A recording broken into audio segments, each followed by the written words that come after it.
اللہ اکبر۔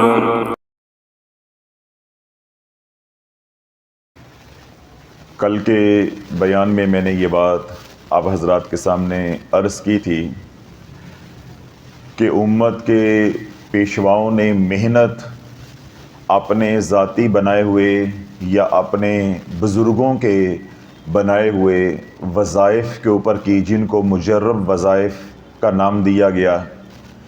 تو اس محنت کا نتیجہ یہ نکلا کہ امت کا یقین اپنے بزرگوں کے بنائے ہوئے وظائف کے اوپر تو بن گیا، لیکن نبی علیہ الصلاۃ والسلام کے بتائے ہوئے اعمال یا حضور علیہ الصلاۃ والسلام کے اوپر جو درود و سلام پڑھا جاتا ہے، ان وظائف کے اوپر امت کا یقین نہ بنا۔ آج وہ تمام عملیات نبوی یا درود پاک یا استغفار، ان کو امت کا کثیر حصہ وظائف سمجھتا نہیں ہے۔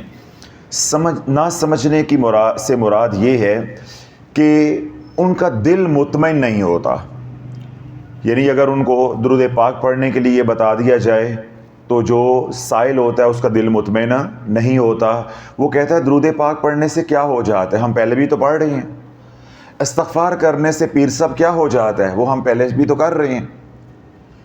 تو اس کا اعتقاد اور یقین اس بات پہ بن گیا ہے، کوئی لچھے دار، کوئی پیچ دار، کوئی پیچیدہ قسم کا عمل ہو جو کرنا انتہائی مشکل ہو، تو تاکہ اگر وہ میں کروں تو اس سے میری بگڑی بن جائے، میری تکلیف یا میری پریشانی دور ہو جائے۔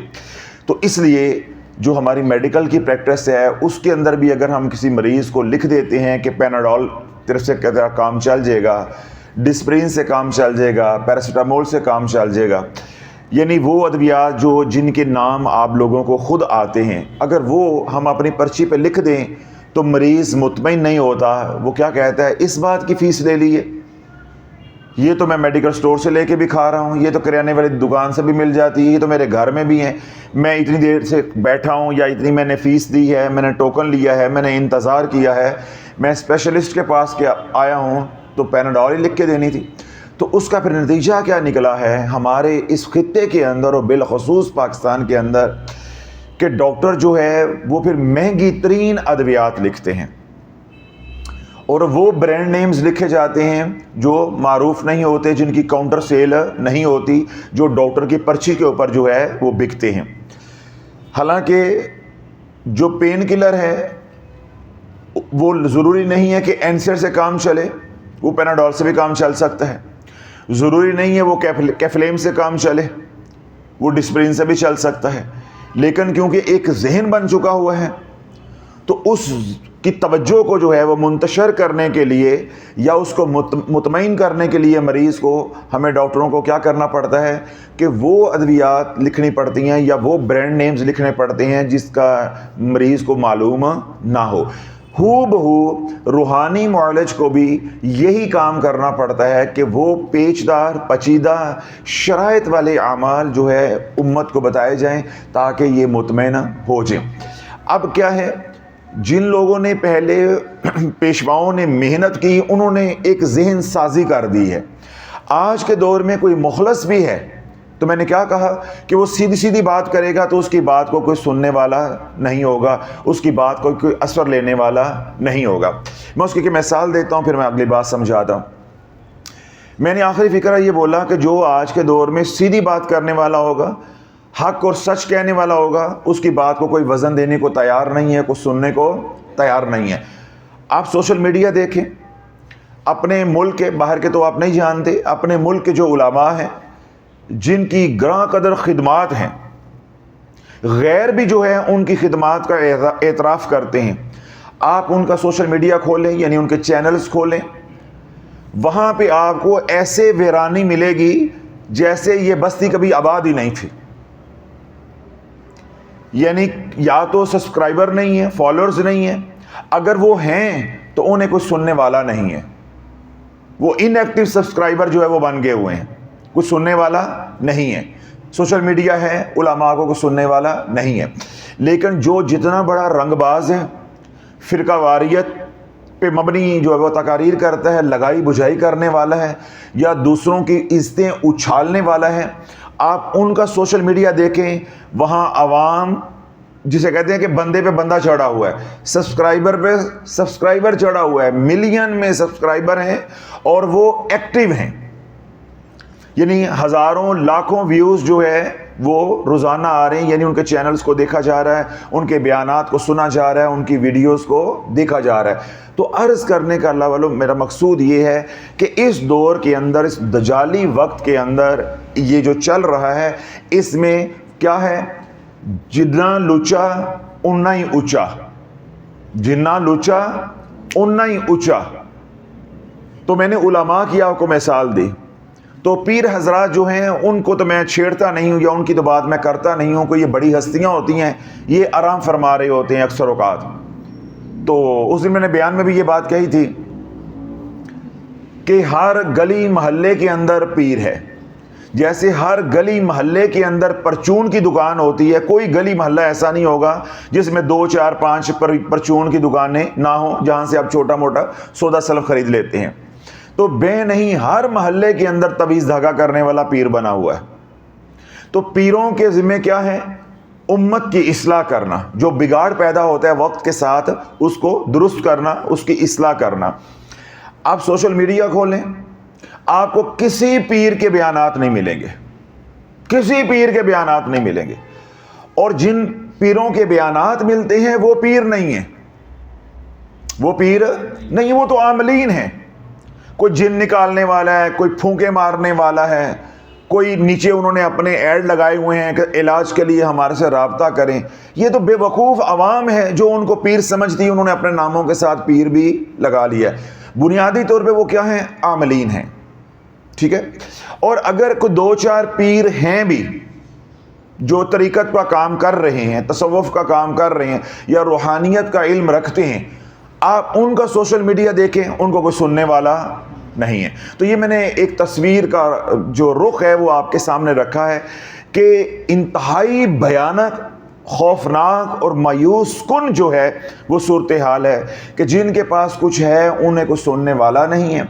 اور دوسری بات میں نے کیا کہی ہے کہ جڈا لچا اڑنا ہی اونچا، اڑا ہی اونچا، وہ والا حساب ہے کہ جس کے پاس کچھ نہیں ہے، مداری ہے، شعبدہ بازی ہے، ان کو سننے والے اتنے ہی زیادہ ہیں۔ اب اللہ بلو یہ صورتحال تو میں نے آپ کے سامنے رکھ دی، اس کا کوئی ذمہ دار بھی تو ہے نا، اس کا کوئی ذمہ دار بھی تو ہے نا کہ عوام کا یہ ذہن کیوں بن گیا ایسے کہ وہ اہل حق کو کیوں نہیں سنتے ہیں، یا جو پیر اعظام ہیں ان کو وہ کیوں نہیں سنتے ہیں، وہ ان شعبدہ بازوں کو کیوں سنتے ہیں۔ تو اللہ والو یہ عوام کا جو قصور ہے وہ سو ہے جو ان کی ذہن سازی کی گئی ہے، ایک محنت کی گئی ہے، اب ان کا ذہن بن گیا ہوا ہے کہ تقریر ہو تو اس کے اندر مسالہ ہو، عمل ہو تو اس کے اندر مسالہ ہو، یعنی مشکل ہو، تو پھر ان کا دل جو ہے وہ مطمئن ہوتا ہے۔ تو میں عرض یہ کر رہا تھا، تو اللہ والو آج درود پاک کو امت وظیفہ مان کے راضی نہیں ہے، یعنی بات سن لیں گے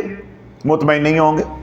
میں تو آج کی بات کر رہا ہوں، حضرت شیخ کرم علی سرکار رحمۃ اللہ علیہ، آپ کے پاس جب لوگ آتے تو آپ اپنے جو متعلقین تھے ان کو بیلی کہہ کے پکار دیتے، تو آپ فرماتے تھے کہ کوئی آیا تھا بیلی تو درود پاک پڑھ انشاءاللہ کم تیرا ہو بیسی، تو وہ ان کو درود پاک پڑھنے کے لیے دیتے تھے، کسی کو 21 بار بتا دینا، کسی کو 11 بار بتا دینا، کسی کو 40 بار بتا دینا، دیکھنا کہ اس کے اندر استعداد ہے، اس کو ایک تسبیح بتا دینا کہ ایک تسبیح پڑھ لیا کرو۔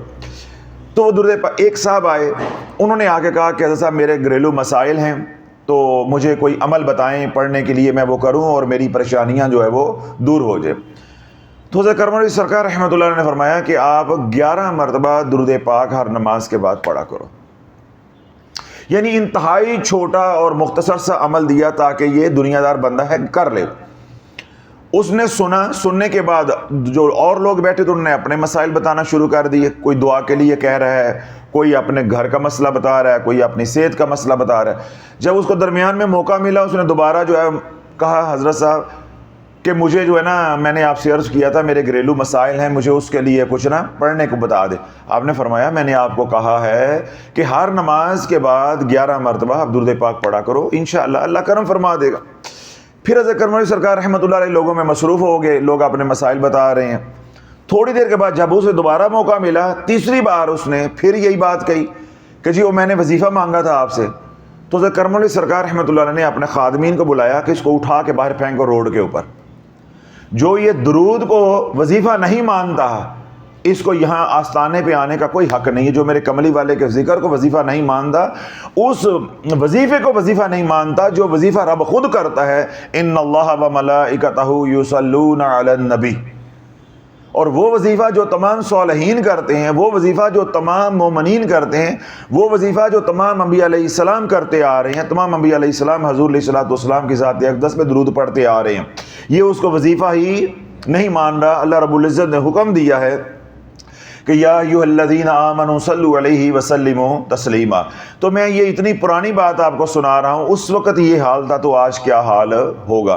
یہ تو میرے حضور علیہ الصلوۃ والسلام کی کرم نوازی ہے کہ اللہ نے شافیہ سوشل میڈیا کے اوپر رونقیں لگا دی ہیں، ہمیں بولنے کی توفیق دے دی ہے اور لوگوں کو سننے کی توفیق دے دی ہے، وگرنہ اللہ والو آپ سوشل میڈیا کھولیں، ایک ایک چینل کے اوپر ہزاروں کی تعداد میں وظائف پڑے ہوئے ہیں، لیکن آپ درود پاک کے لیے سوشل میڈیا کھولیں تو آپ کو سوشل میڈیا کنگال نظر آئے گا۔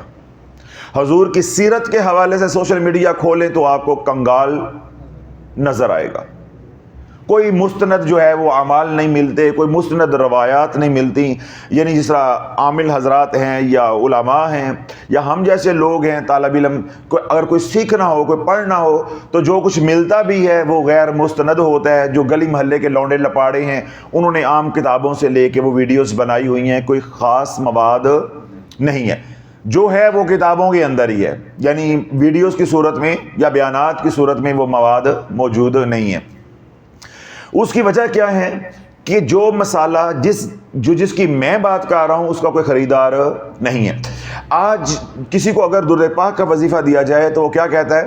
اس کا دل کہہ رہا تھا، زبان تو نہیں کہتی، ابھی اللہ نے اس حال سے بچایا ہوا ہے، دل اس کا کہہ رہا ہوتا ہے ہم اتنا کرایہ لگا کے آئے ہیں، اتنی دور سے آئے ہیں، درود پاک کا وظیفہ لے کر آئے ہیں، تو اللہ والو اس کا کیا ایمان ہوگا، کیا اعتقاد ہوگا، کیا یقین ہوگا، پھر اس کو کیا نفع ہوگا۔ تو یہ باتیں میں نے اس لیے عرض کی ہیں کہ جب کملی چینل پہ بیان سنیں تو اللہ والو اس کا مقصود یہ ہے کہ اپنا ایمان بناؤ، اپنا یقین بناؤ۔ جب تک ہمارا ایمان یقین نہیں بنے گا تو جو لوگ کملی چینل پہ سنتے بھی ہیں یہ بھی کیا ہوگا، کل یہ کسی وقت کوئی پریشانی آتی ہے تو یہ ہوس کے لالچ کے تو پہلے ہی مارے ہوئے ہیں، مریض لوگ ہیں پہلے ہی، یہ دوبارہ ادھر چلے جائیں گے اسی دنیا کے اندر۔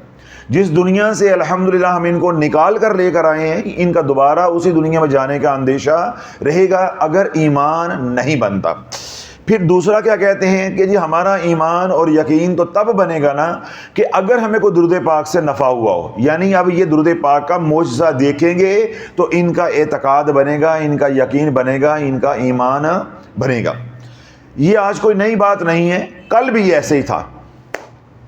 اللہ کے محبوب علیہ الصلوۃ والسلام کی بارگاہ میں ایک بدو آیا، یعنی دیہاتی جو ہے، اس نے آ کے عرض کی یا رسول اللہ میں نے کلمہ پڑھ لیا ہے، اسلام لے آیا ہوں، دائرہ ایمان میں داخل ہو گیا ہوں، لیکن مجھے کچھ ایسا دکھائیں کہ میرا ایمان بن جائے، میرا یقین بن جائے۔ کیوں؟ جو وہ سابقہ مذہب جو چھوڑ کے آئے تھے اس میں کیا ہے، ادھر دھیان جاتا ہے، خیال جاتے ہیں۔ تو اس بدو نے کیا عرض کی کہ یا رسول اللہ مجھے کوئی ایسا دکھائیں، یعنی معجزہ دکھائیں، ایسا کوئی کرشمہ دکھائیں کہ میرا یقین بن جائے کہ یہاں کوئی اشکال نہیں ہے، کوئی جول نہیں ہے، کوئی دو نمبری معاذ اللہ نہیں ہے۔ تو اللہ کے نبی علیہ الصلوۃ والسلام نے اس بدو سے مخاطب ہو کر ارشاد فرمایا کیا چاہتا ہے، کیا چاہتا ہے؟ اس نے کہا کہ یا رسول اللہ آپ جو دکھا دیں۔ تو اللہ کے نبی علیہ الصلوۃ والسلام نے فرمایا کہ نہیں، تو بتا تو کیا چاہتا ہے۔ درخت کے پاس کھڑا تھا، اس نے درخت کی طرف اشارہ کر کے کہا کہ یا رسول اللہ اس درخت کو اپنی طرف بلائیں، اس درخت کو اپنی طرف بلائیں۔ اللہ کے نبی علیہ الصلوۃ والسلام نے بدو کو حکم دیا کہ جا تو اس درخت کو جا کے میرا پیغام دے، یعنی میرا پیغام دے کہ تجھے اللہ کا نبی جو ہے وہ بلا رہا ہے۔ اب بدو گیا، بدو نے جا کے اس درخت کو جو ہے وہ اللہ کے نبی علیہ الصلوۃ والسلام کا حکم سنایا کہ تجھے اللہ کا رسول جو ہے وہ بلا رہا ہے۔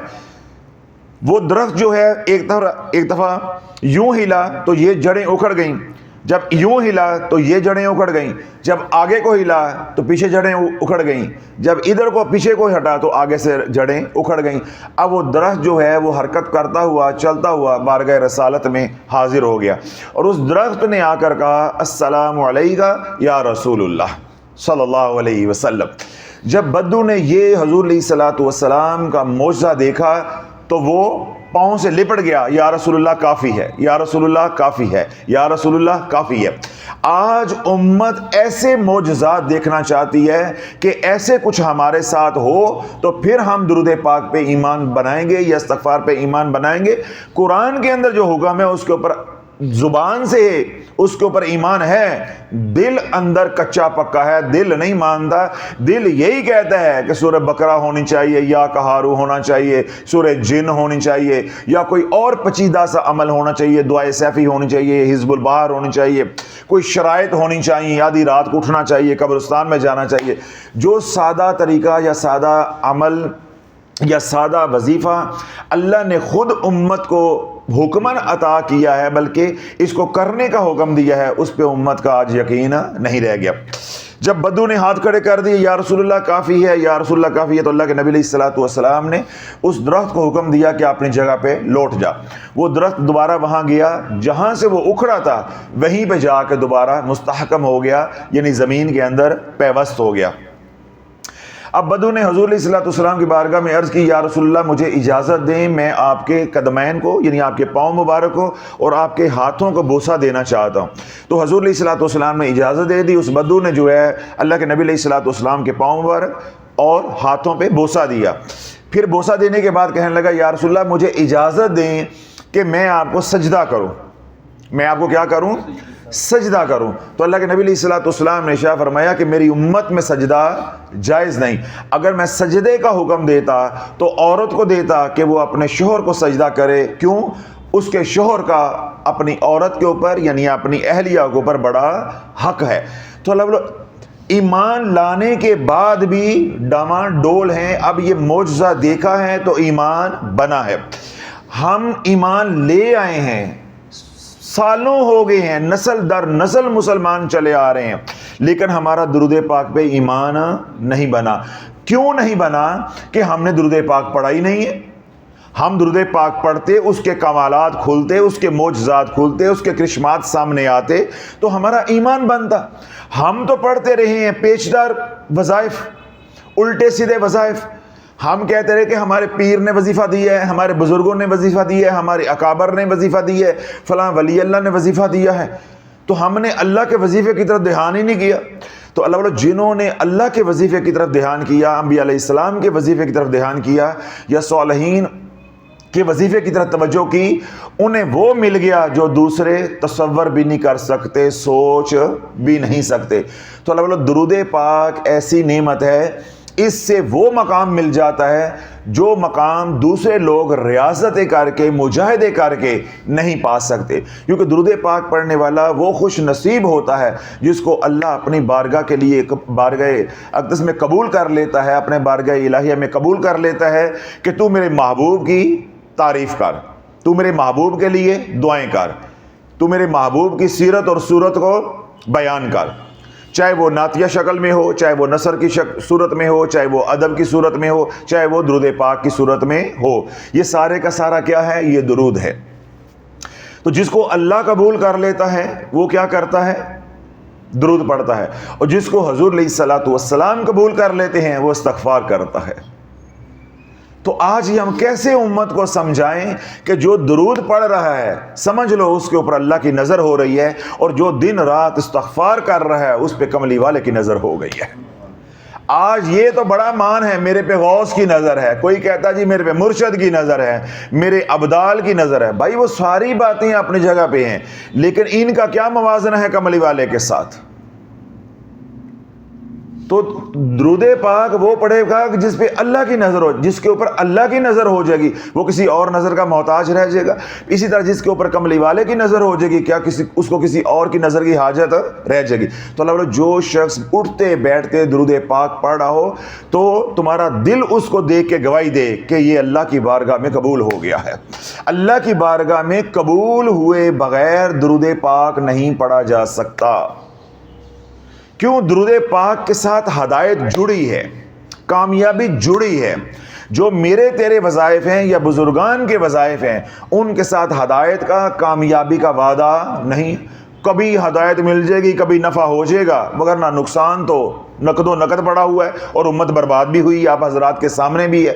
کل ہم اس پہ بات کرتے تھے، ہمیں بات کرتے بھی مشکل ہوتی تھی، سمجھاتے بھی مشکل ہوتی تھی۔ آج تو آپ کے سامنے حقیقت کھل گئی ہے۔ اب پچھلے ہفتے سے سارا سوشل میڈیا رجت رجت رجت رجت پہ لگا ہوا ہے۔ سارے پیر، اب وہ کیا کہتا ہمارا خان کہ میرے آقا انہوں نے ایکا کر لیا ہے، ایکا کر لیا ہے۔ میں نے کہا چلو مجھے تو یہ خوشی ہے کہ یہ بولنا تو شروع ہوئے، ان کے مریدین پوچھیں گے کل تک تمہیں کیوں معلوم نہیں تھا؟ چلیں ان کے سامنے بھی یہ جھوٹ بول لیں گے تو مجھے یہ خوشی ہے، چلو ان کا ضمیر تو اندر سے ان کو ملامت کرے گا کہ شافی نے سانو ستیں بھی آ کے جگا دیتا ہے، سانو ستیں بھی جگا دیتا ہے۔ کل ہم اپنے مریدوں کو بے وقوف بنا رہے تھے کہ کوئی رجت نہیں ہوتی، کوئی شرائط نہیں ہوتی، اللہ کا نام تو خیر ہی خیر ہے، فلاں ہے ٹمکان ہے، شر کہاں سے آ گیا، نقصان کہاں سے آ گیا، وغیرہ وغیرہ۔ تو ہم نے 6 7 8 مہینے تو نکال لیے ہیں، پر شافی ولاندہ نہیں پیا، شافی دے دے معافی ہی، یہ نہیں باز آ رہا۔ تو اب وہ مجبور ہو گئے ہیں ماننے پہ۔ تو الحمدللہ پچھلے 2 ہفتوں سے ہر عامل، ہر جو سوشل میڈیا پہ پیر لگا ہوا ہے، وہ رجت کے اوپر بیانات کر رہا ہے۔ وہ سنتے ہیں میرے بیانات، اس میں 2 4 فکرے نکال کے تھوڑا سا لگا کے تو 10 12 منٹ کا وہ بنا لیتے ہیں کلپ، وہ اپلوڈ کر رہے ہیں۔ لیکن مجھے خوشی یہ ہے کہ بے شک وہ اعتراف نہیں کر رہے ابھی اپنے گناہوں کا، جو ظلم انہوں نے اس امت کے اوپر ڈھایا، ابھی اعتراف نہیں کر رہے۔ مجھے امید ہے، اللہ سے دعا بھی ہے کہ اللہ ان کو یہ اتنا ظرف دے کہ وہ اعتراف بھی کریں کہ ہم نے اپنے مریدین کے ساتھ، اپنے متعلقین کے ساتھ ظلم ڈھایا ہے۔ ابھی وہ کر نہیں رہے، اللہ سے مانگ رہے ہیں ہم ان کے لیے بھی، اللہ ان کو بھی ہدایت دے، ان کو ظرف بھی عطا فرمائے۔ لیکن کم از کم یہ ہے کہ شافی کے موقف کے اوپر آ گئے ہیں، موقف کے اوپر آگے ہیں، اور کل وہ یہ بھی مانیں گے اللہ کے حکم سے کہ درود پاک سے بڑا کوئی وظیفہ نہیں ہے، استغفار سے بڑا کوئی وظیفہ نہیں ہے۔ شافی جو یہ 5 باتیں کہتا ہے، ہم اس بات کی تائید کرتے ہیں کہ اس دور میں ان 5 کے علاوہ کچھ ہو ہی نہیں سکتا۔ خواص کو ان 5 اعمال کی توفیق نہیں ہے اس دور میں۔ میں کتنی بار یہ فکرہ بول چکا ہوں، اللہ بولو اگر خواص کو، تمام خواص کو ان 5 اعمال کی جو میں بتاتا ہوں ان کی توفیق ہوتی، تو میں نے کیا کہا تھا کہ آج ہمارا پوری دنیا کے اوپر راج ہوتا، ہماری حکومت ہوتی۔ خواص کی آج 5 نمازیں با جماعت نہیں ہیں، مریدین بنے پھرتے ہیں، خانقاہ چلانے والے ہیں، ان کی 5 نمازیں نہیں آج، انہیں درود پاک پڑھنے کی توفیق نہیں ہے، انہیں استغفار کرنے کی توفیق نہیں ہے۔ اگر یہ اعمال کر رہے ہیں تو ان کی آنکھیں پاک نہیں ہیں، اگر آنکھیں پاک ہیں تو رزق پاک نہیں ہے۔ یہ 5 باتیں پوری نہیں ہیں، الا قلیل کہیں کہیں ہیں، اور انہی کی بدولت یہ نظام ہستی چل رہا ہے، یہ کائنات کا نظام، زندگی کا نظام جو ہے وہ چل رہا ہے۔ اللہ درود پاک اتنی بڑی نعمت ہے۔ اللہ کے محبوب علیہ الصلوۃ والسلام نے ارشاد فرمایا ہے کہ جس کے پاس اللہ کی راہ میں خرچ کرنے کے لیے مال نہ ہو، یعنی صدقہ کرنے کے لیے پیسہ نہیں ہے، وہ درود پاک پڑھے، اللہم صلی علی سیدنا محمد عبدک ورسولک وصلی علی المؤمنین والمؤمنات والمسلمین والمسلمات۔ تو یہ درود صدقہ کا بدل ہو جائے گا، یعنی یہ والا درود پاک اللہ کی راہ میں خرچ کرنے کا بدل ہو جائے گا، بلکہ اللہ کے نبی علیہ الصلوۃ والسلام نے ارشاد فرمایا کہ یہ بہترین بدل ہو جائے گا، بہترین بدل ہو جائے گا۔ اسی طرح عبداللہ بن عباس رضی اللہ عنہ فرماتے ہیں کہ جس کے پاس اللہ کی راہ میں خرچ کرنے کے لیے کچھ نہیں ہے تو وہ 2 کام کرے۔ کتنے کام کرے؟ 2۔ اللہ کی پاکی کو، کبریائی کو بیان کرے، اللہ کی نام کی تسبیح کرے، سبحان اللہ والحمد للہ ولا الہ الا اللہ واللہ اکبر، یہاں تک سبحان اللہ والحمد للہ ولا الہ الا اللہ واللہ اکبر، یہاں تک یہ تسبیح کرے تو یہ صدقے کا بدل ہو جائے گا۔ اور کملی والے پہ درود پڑھے، اللہم صلی علی سیدنا محمد عبدک ورسولک وصلی علی المؤمنین والمؤمنات والمسلمین والمسلمات۔ تو جب یہ دو اذکار کرے گا یا دو میں سے کوئی ایک ذکر بھی کرے گا تو اس کا صدقہ ادا ہو جائے گا۔ اب کرنا کیسے ہے؟ آپ نے اللہ رب العزت کی پاکی کو بیان کیا، اللہ کی تسبیح کی، نام کی تسبیح کی، سبحان اللہ والحمدللہ ولا الہ الا اللہ واللہ اکبر۔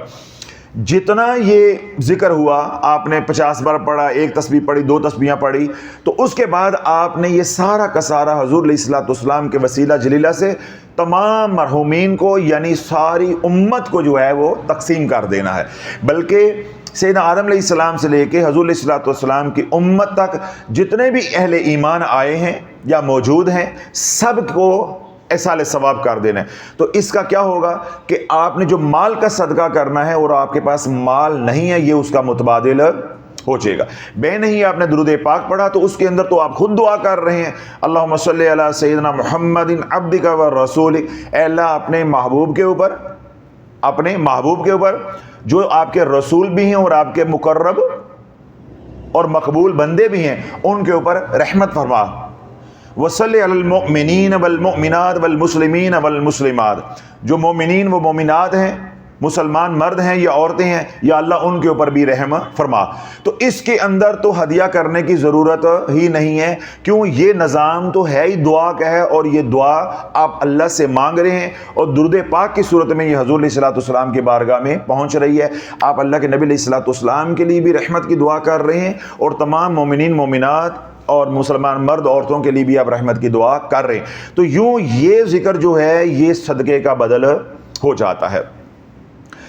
اللہ اب سمجھنے والی بات یہ ہے کہ جو درود پاک اللہم صلی علی سیدنا محمد عبدک ورسولک وصلی علی المؤمنین والمؤمنات والمسلمین والمسلمات، جو یہ درود پاک پڑھے اس کا صدقہ جو ہے اس کی طرف سے ادا ہو جائے تو بلائیں اس کی دور ہوں گی، مصیبتیں اس کی دور ہوں گی، پریشانیاں اس کی دور ہوں گی، رزق اس کا کھلے گا۔ اللہ کے نبی علیہ الصلوۃ والسلام نے کیا بات ارشاد فرمائی؟ اسماء بنت ابی بکر رضی اللہ تعالی عنہا نے اس کو روایت کیا ہے کہ اللہ کے محبوب علیہ الصلوۃ والسلام نے ارشاد فرمایا کہ صدقہ مت روکو، صدقہ روکو گے اللہ تمہاری رزق کو جو ہے وہ روک دے گا۔ اب کسی کے پاس صدقہ دینے کو کچھ ہے ہی نہیں ہے تو وہ یہ درود پاک پڑھ لیتا ہے تو اس کی طرف صدقہ ہو گیا۔ تو کیا ہے کہ جب یہ والا درود پاک پڑھو گے تو اس سے رزق کھلے گا۔ اب اس کے اوپر دلیل آ جاتی ہے، طبرانی نے اس کو روایت کیا ہے، حضرت ابو سعید خدری رضی اللہ عنہ راوی ہیں اس کے، اللہ کے نبی علیہ الصلوۃ والسلام نے ارشاد فرمایا جس کو مالی تنگ دستی نے گھیر لیا ہو وہ یہ درود پاک پڑھے، اللہم صلی علی سیدنا محمد عبدک ورسولک وصلی علی المؤمنین والمؤمنات والمسلمین والمسلمات، اللہ اس کو مالا مال کر دے گا، اللہ اس کو اتنا مال دے گا کہ رکھنے کی جگہ نہیں ہوگی۔ تو آج امت مال کو ہی تو روتی ہے، کیونکہ حضور علیہ الصلوۃ والسلام نے ارشاد فرمایا کہ میری ہر امت کا ایک فتنہ ہے، میری امت کا فتنہ مال ہے، یعنی میری امت کی جو آزمائش ہے وہ مال کے ذریعے، تو امت مال مانگتی ہے۔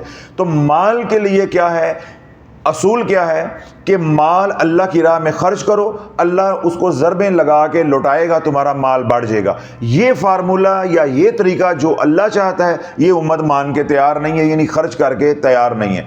تو اللہ جس کو اللہ نے رزق دیا ہوا ہے وہ چاہتا ہے میرا رزق اور بڑھ جائے تو اللہ کی راہ میں خرچ کرے، اللہ برکت کے ساتھ اور لوٹائے گا، اضافے کے ساتھ اور لوٹائے گا۔ اور وہ حضرات جو ہمیں بار بار کہتے ہیں حضرت صاحب ہم تو اتنے تنگ دست ہیں، اگر ہم مرے نہ ہوتے مالی طور پہ تو آپ سے وظیفے لینے کے لیے آتے، ہمارے پاس اللہ کی راہ میں دینے کو کچھ ہے ہی نہیں، تو ان کے پاس بھی اب عذر نہیں ہے، وہ یہ والا درود پاک پڑھیں، اللہم صلی علی سیدنا محمد عبدک ورسولک وصلی علی المؤمنین والمؤمنات والمسلمین والمسلمات۔ اب اللہ وہ تمام حضرات جو مالی تنگ دستی کا شکار ہیں یا قرضے تلے دبے ہوئے ہیں، یعنی ان کے اسباب جو رزق ہیں بڑے محدود ہیں، یا جو آمدن ہے وہ بڑی محدود ہے، یا وہ قرض لے کے استعمال کر چکے ہیں، اب قرض اتارنے کی کوئی سبیل کوئی سبب پیدا نہیں ہو رہا، یا آمدن ہے اس میں برکت نہیں ہے، اہل و عیال زیادہ ہیں، ذمہ داریاں زیادہ ہیں، آمدنی کم ہے، کسی بھی طرح کی صورتحال کا سامنا ہے، تو وہ تمام حضرات ایک تسبیح سبحان اللہ والحمد للہ ولا الہ الا اللہ واللہ اکبر اور ایک تسبیح اللہم صلی علی سیدنا محمد عبدک والرسولک وصلی علی المؤمنین والمؤمنات والمسلمین والمسلمات، ایک تسبیح درود پاک کی یعنی درود صدقہ کی، اور ایک تسبیح جو ہے وہ اللہ کی پاکی کی۔ جب بعد نماز فجر کریں گے، ادھر سے بعد نماز مغرب، بعد نماز عشاء یا رات سونے سے پہلے کریں گے، اللہ 7 ہفتے نہیں گزریں گے یقین کامل کے ساتھ یہ عمل کر کے دیکھو اللہ کیسے رنگ لگاتا ہے۔ اب میں نے یہ عمل بتایا ہے محض 100 بار، یعنی 100 بار تیسرے کلمے کا اول حصہ سبحان اللہ والحمد للہ ولا الہ الا اللہ واللہ اکبر، اور ادھر سے درود پاک بتایا 100 بار اللہم صلی علی سیدنا محمد عبدک والرسولک وصلی علی المؤمنین والمؤمنات والمسلمین والمسلمات، 100 بار صبح درود پاک، 100 بار تسبیح، رات سونے سے پہلے 100 بار تسبیح اور 100 بار درود پاک۔ یہ میں نے کم از کم تعداد بتائی ہے، اس سے زیادہ آپ اپنی طبیعت اور اپنی فرصت کے مطابق تعداد متعین کرنا چاہیں تو اس کی کوئی حد نہیں ہے۔ کیوں؟ جب آپ اس تعداد کو 300 سے اوپر لے جائیں گے تو آپ تسبیح کثیر کرنے والوں میں شامل ہو جائیں گے۔ اسی طرح اگر آپ درود پاک کی تعداد کو 300 سے اوپر لے جائیں گے تو آپ درود پاک کثیر پڑھنے والوں میں شامل ہو جائیں گے۔ تو اللہ رب العزت نے حکم کیا دیا ہے؟ یا ایھا الذین آمنوا صلوا علیہ وسلموا تسلیما۔ تو اس لیے علماء نے، مفسرین نے، محدثین نے، مشائخ نے، اللہ والوں نے یہ بات استدلال کی ہے کہ کم از کم تعداد جو مجاہدین کی پہلے مارکے میں تھی وہ تھی 313۔ تو جو شیطان کے خلاف لڑتا ہے وہ بھی مجاہد ہے، جو جد و جہد کرتا ہے، جہاد کرتا ہے۔ جہاد کی کئی شکلیں ہیں نا، جس طرح ہم پیسہ کماتے ہیں، رزق کماتے ہیں، وہ بھی ایک جہاد ہے، روزہ رکھتے ہیں وہ بھی ایک جہاد ہے، نیک اعمال کرتے ہیں وہ بھی ایک جہاد ہے، قتال کرتے ہیں تو وہ بھی ایک جہاد ہے۔ تو یہ جد و جہد ہے۔ تو جہاد کے اندر جو تعداد تھی وہ کیا تھی؟ 313۔ اس لیے بزرگان روحانیت کے اندر 313 والی جو فگر ہے یا یہ عدد ہے، اس کو لیتے ہیں کہ یہ تعداد کم از کم ہے۔ تو جب آپ اس تعداد کو چھو جاتے ہیں تو آپ پھر قلیل میں نہیں رہتے، آپ کثیر میں آ جاتے ہیں۔ تو یوں اگر آپ درود پاک روزانہ 313 بار پڑھیں گے تو انشاءاللہ العزیز آپ کا نام جو ہے یا ایھا الذین آمنوا صلوا علیہ وسلموا تسلیما، جس کثرت کا اللہ نے حکم دیا ہے وہ کثیر درود پاک پڑھنے والوں میں نام آ جائے گا۔ اسی طرح آپ ذکر کرتے ہیں سبحان اللہ والحمد للہ ولا الہ الا اللہ واللہ اکبر، تو اللہ پاک نے کیا حکم دیا ہے؟ وَاذْكُرُوا اللَّهَ كَثِيرًا لَعَلَّكُمْ تُفْلِحُونَ، کثرت کے ساتھ اللہ کا ذکر کرو تاکہ تم کامیاب ہو جاؤ۔ تو جب یہ آپ تسبیح سبحان اللہ والحمد للہ ولا الہ الا اللہ واللہ اکبر 313 بار سے زیادہ پڑھیں گے تو آپ کا نام ذکر کثیر کرنے والوں میں آ جائے گا۔ اب ساری باتیں ٹیکنیکلی بھی سمجھ آ گئے۔ اگر تو آپ کے پاس فرصت نہیں ہے تو کم از کم آپ ایک تسبیح صبح درود پاک کی، ایک تسبیح جو ہے وہ آپ تیسرے کلمے کے اول حصے کی کر لیں، اسی طرح رات سونے سے پہلے، تاکہ آپ کا نام ذاکرین میں آ جائے۔ کس میں آ جائے؟ ذاکرین میں آ جائے، آپ کا نام غافلین میں نہ رہے۔ کیوں؟ جب غافلین میں آپ کا نام ہوگا تو رب کیا فرماتا ہے؟ وَمَنْ أَرَادَ عَنْ ذِكْرِي فَإِنَّ لَهُ مَعِيشَةً ضَنْكَ وَنَحْشُرُهُ يَوْمَ الْقِيَامَةِ أَعْمَى، جب تم میرے ذکر سے منہ مڑو گے، اعراض کرو گے تو میں تمہاری معیشت کو، روٹی کو، رزق کو تنگ کر دوں گا، تمہاری زندگی اجیرن ہو جائے گی۔ وَنَحْشُرُهُ يَوْمَ الْقِيَامَةِ أَعْمَى، پھر جب قیامت کے دن تم اٹھو گے تو تمہیں میں اندھا اٹھاؤں گا۔ تو جب آپ کم از کم 100 بار کرنا شروع ہو جاؤ گے تو جو ان آیات مبارکہ کے اندر یا قرآن کے اندر جو وعید آئی ہے، اللہ کی ناراضگی کا اظہار ہوا ہے، آپ اس غضب سے جو ہے وہ بچ جائیں گے، کیونکہ آپ کا نام ذاکرین میں ہو جائے گا، آپ کا نام غافلین سے نکل جائے گا۔ اور اگر اللہ آسانی دے اسی تعداد کو آپ 313 پہ لے جاتے ہیں تو پھر آپ کا نام کیا ہو جائے گا؟ ذکر کثیر کرنے والے۔ تو پہلے ذکر کرنے والے تو بنے، 2 4 5 ہفتے کریں، جب اس کی چاٹ لگ جائے گی، اس کے نفع آئیں گے، اس کے معجزات دیکھو گے، اس کے کرشمات دیکھو گے تو انشاءاللہ پھر آپ کو مزید کرنا بھی آسان ہوگا۔ اب یہاں بڑی اہم بات میں نے 2 اعمال بتائے ہیں جوڑ کے جو احادیث مبارک کے اندر آئے. ایک سبحان اللہ والحمد للہ ولا الہ الا اللہ واللہ اکبر، اور ایک درود پاک کا اللہم صلی علی سیدنا محمد عبدک ورسولک وصلی علی المؤمنین والمؤمنات والمسلمین والمسلمات. اب آپ بیان سننے کے بعد ان 2 اعمال کا انتخاب کر لیتے ہیں کہ میں ساری زندگی انشاءاللہ ان 2 اعمال کی ایک تسبیح یا 3 تسبیحاں یا 5 تسبیحاں کرتا رہوں گا، تو پھر تو ہے ٹھیک. ہمارے ساتھ جو مسئلہ چل رہا ہے یا جس میدان میں ہم محنت کر رہے ہیں، ہمیں شرم نہیں آتی، ہم ان 2 اعمال کو بھی پکڑیں گے اور پھر ہم دے میسج پہ میسج، اس کے ساتھ یہ نہیں کر سکتے، اس کے ساتھ یہ نہیں کر سکتے. پتہ نہیں وہ کون سا دن آنا ہے کہ ہماری اس امت سے جان چھوٹنی ہے کہ اس کے ساتھ یہ نہیں کر سکتے، اس کے ساتھ یہ نہیں کر سکتے. بھائی جس طرح نکاح جو ہے، جس طرح نکاح میں 2 بہنیں نہیں آتی، 2 آتی ہیں، حرام ہو جائیں گی. حالانکہ نکاح کا میں نام لے رہا ہوں، زنا کا نہیں لے رہا، لیکن وہ زنا بن جائے گا، وہ حرام ہو جائیں گی. روحانیت کے اندر ایک وقت میں ایک ہی نکاح ہوگا، یعنی ایک ہی عمل آپ کر سکتے ہیں، ایک عمل کے ساتھ ہی آپ جوڑیں گے. پتہ نہیں مجھے سمجھ نہیں آتی میں کس طرح سمجھاؤں، ہر طرح سمجھا چکا ہوں لیکن یہ امت باز نہیں آتی. بس ان کو یہ ہے یہ بھی پکڑ لو، یہ بھی پکڑ لو، یہ بھی اجازت لے لو، یہ بھی اجازت، کیونکہ مفت کا مال ہے، کرنا کرانا کچھ ہے نہیں. 2-4 تسبیحاں کریں گے، کر کے چھوڑ دیں گے. رات کو مجھے سوشل میڈیا والوں نے ایک میسج دیا، کوئی خاتون ہے، مجھے جو سمجھ آئی ہے پڑھ کے، کوئی خاتون ہے یا وہ آپس میں دونوں بہنیں ہیں یا کوئی عزیزہ ان کی ہے، انہوں نے ہمیں کوئی واٹس ایپ کیا ہوگا یا کومنٹ سیکشن میں پوچھا ہوگا، ان کو ہم نے پڑھنے کے لیے کوئی عمل بتایا سورۃ اخلاص کا. پچھلے دنوں میں کوئی عمل سورۃ اخلاص کا اپلوڈ ہوا ہوگا، وہ عمل بتایا ہوگا. کہہ رہی ہیں کہ انہوں نے وہ عمل آپ لوگوں نے بتایا تو ہم نے عمل کرنا شروع کر دیا. میری بہن نے، یعنی جو عزیزہ ان کی ہے، تو ان کا کام ہونے کے قریب تھا، تو میں نے وہ عمل بدل کے تو ان کا عمل ان کو درود تنجینہ پڑھانا شروع کر دیا. مجھے اتنا غصہ آیا، اتنا دکھ ہوا، تکلیف ہوئی کہ بھائی جب ہمارے سے اجازت لی ہے، ہم نے ایک عمل بتایا، تم نے وہ انہوں نے وہ کرنا شروع کر دیا. آج وہ آپ اعتراف بھی کر رہے ہو کہ ہمارا کام بالکل ہونے والا تھا تو میں نے عمل بدلوا دیا. تم کون ہوتی عمل بدلوانے والی؟ اور اگر تمہاری اتنی اتھارٹی ہے پھر ہم سے کیوں پوچھا تھا؟ اچھا، پھر وہ عمل بدلوا دیا، وہ عمل تھوڑے دن کیا، پھر وہ بند کروا کے انمول عمل شروع کروا دیا. پھر انمول عمل بند کروا کے پھر کسی ایک اور پیر کا عمل تھا، کوئی آیت ہے وہ شروع کروا دی. پھر وہ ساتھ بھی چل رہی ہے، پھر ساتھ سارا کچھ بند کر کے اب خضری عمل کر دیا. اب حضرت صاحب ہم نے سارا کچھ بند کر دیا، اب آپ بتائیں ہم نے کیا کرنا ہے؟ میں نے کہا جی نہیں، اب آپ انجوائے کرو. کیا کرو؟ انجوائے کرو.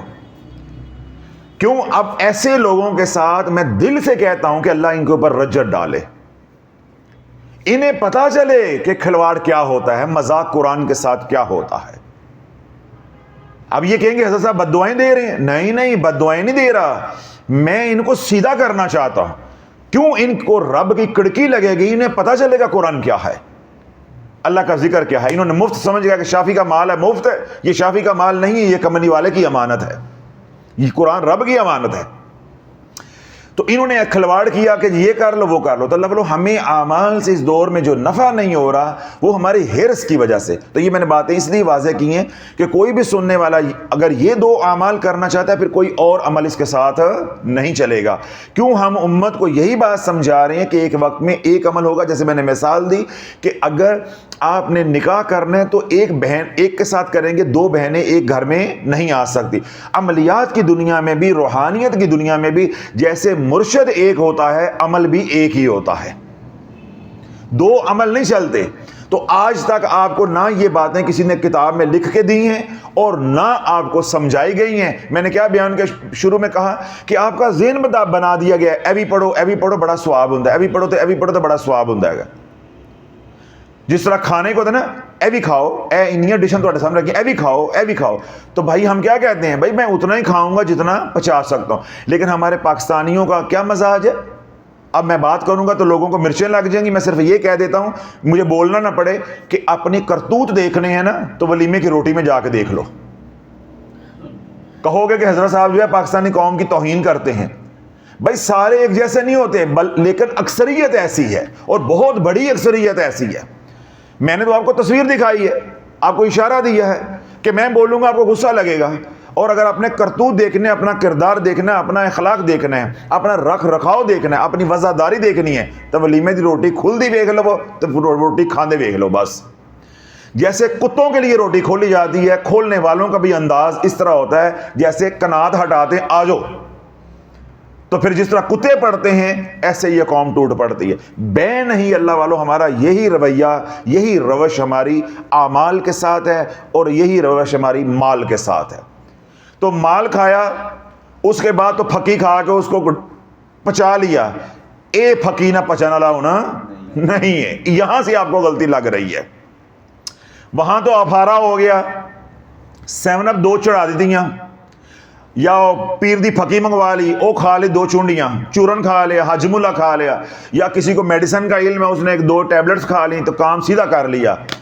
اے سیدھا نہیں ہوندہ 3-4 نسلہ، یہ روحانیت کا افارا ہو گیا، یہ پھر سیدھا نہیں ہوتا 3-4 نسلیں۔ اور یہی ہم امت کو سمجھا رہے ہیں کہ جن کے ساتھ یہ ہوا ہے ان سے پوچھو ان کے ساتھ کیا ہوا ہے۔ تب اس بچی کا کام یا اس خاتون کا کام جس مقصد کے لیے بھی صورت اخلاص کا عمل کر رہے تھے وہ ہو رہا تھا، لیکن اس کو 4-5 وظائف جو ہے 2 مہینوں کے اندر بدلے، اس کا بیڑا غرق کر دیا۔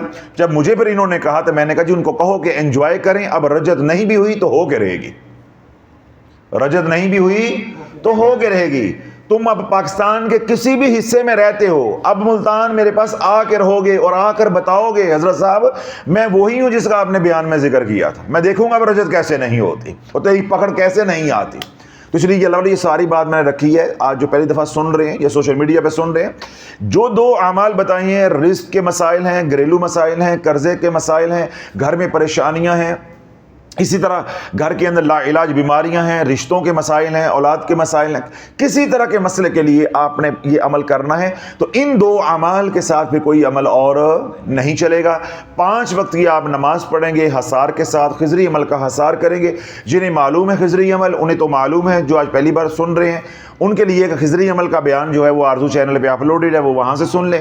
5 وقت کی نماز خضری عمل کے حصار کے ساتھ، سارا دن آپ درود صدقہ پڑھیں گے۔ جو آج یہ عمل کریں گے یہ کیا کریں گے؟ درود صدقہ پڑھیں گے، کیونکہ ویسے ہم کہتے ہیں درود پاک پڑھیں گے، تو کیونکہ آج میں اس پہ بات کر رہا ہوں تو سارا دن یہ کیا کریں گے؟ درود صدقہ پڑھیں گے، اور ایک تسبیح رات سونے سے پہلے استغفار کی کریں گے، آنکھوں کی حفاظت کریں گے اور رزق حلال کمانے کی کوشش کریں گے۔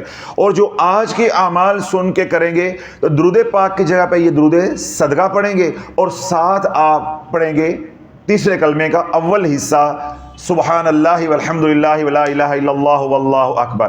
اور یہ میں نے آپ پہ چھوڑ دیا ہے کہ آپ نے ذکر قلیل کرنا ہے یا ذکر کثیر کرنا ہے، قلیل ذکر کرنا ہے یا کثیر کرنا ہے، یہ آپ کے اوپر ہے، آپ کی فرصت کے اوپر ہے، توفیق کے اوپر ہے، طلب کے اوپر ہے کہ آپ کتنے سنجیدہ ہیں، یا آپ کو اللہ اس کے رسول سے کتنا پیار ہے، یا اللہ اس رسول کی طرف سے کتنی توفیق ہوتی ہے۔ یہ سارے معاملات آپ جانو، آپ کا رب جانے اور آپ کا نبی جانے۔ سمجھ آ گئی؟ میں نے بات یہ سمجھا دی ہے کہ جتنے زندگی کے من جملہ مسائل ہیں ان کے لیے یہ 2 اعمال اتنے مجرب ہیں کہ ان کے ہوتے ہوئے پھر کسی اور عمل کی حاجت آپ کو نہیں رہنی چاہیے۔ بالخصوص رزق کی بندش کھولنے کے لیے اپنی آنکھوں سے رزق برستا ہوا دیکھو گے۔ اللہ کی پاکی کو بیان کرتے بھی رزق کھلتا ہے، سبحان اللہ کا میں نے کتنی بار بیانات میں سمجھائی ہے یہ بات کہ رزق کا دروازہ ہی سبحان اللہ ہے۔ جو رب کی پاکی بیان کرنا شروع ہو جاتا ہے اللہ اس کا رزق کشادہ کرتا جاتا ہے، جو صدقہ دینا شروع کر دیتا ہے اللہ اس کا رزق کشادہ۔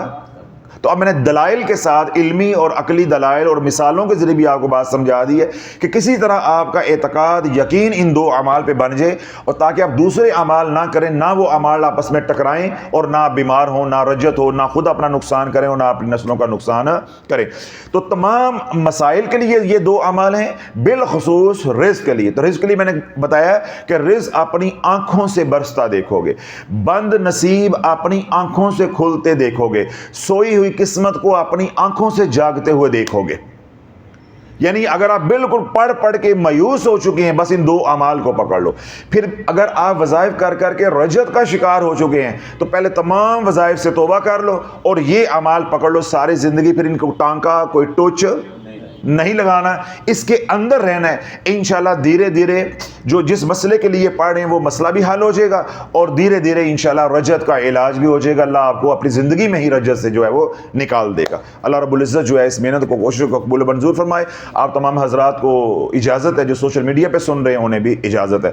ربنا تقبل منا انک انت السمیع العلیم وتب علینا انک انت التواب الرحیم، وصلی اللہ تعالی علی حبیبہ خیر خلقہ محمد وعلی آلہ واصحابہ اجمعین برحمتک یا ارحم الراحمین۔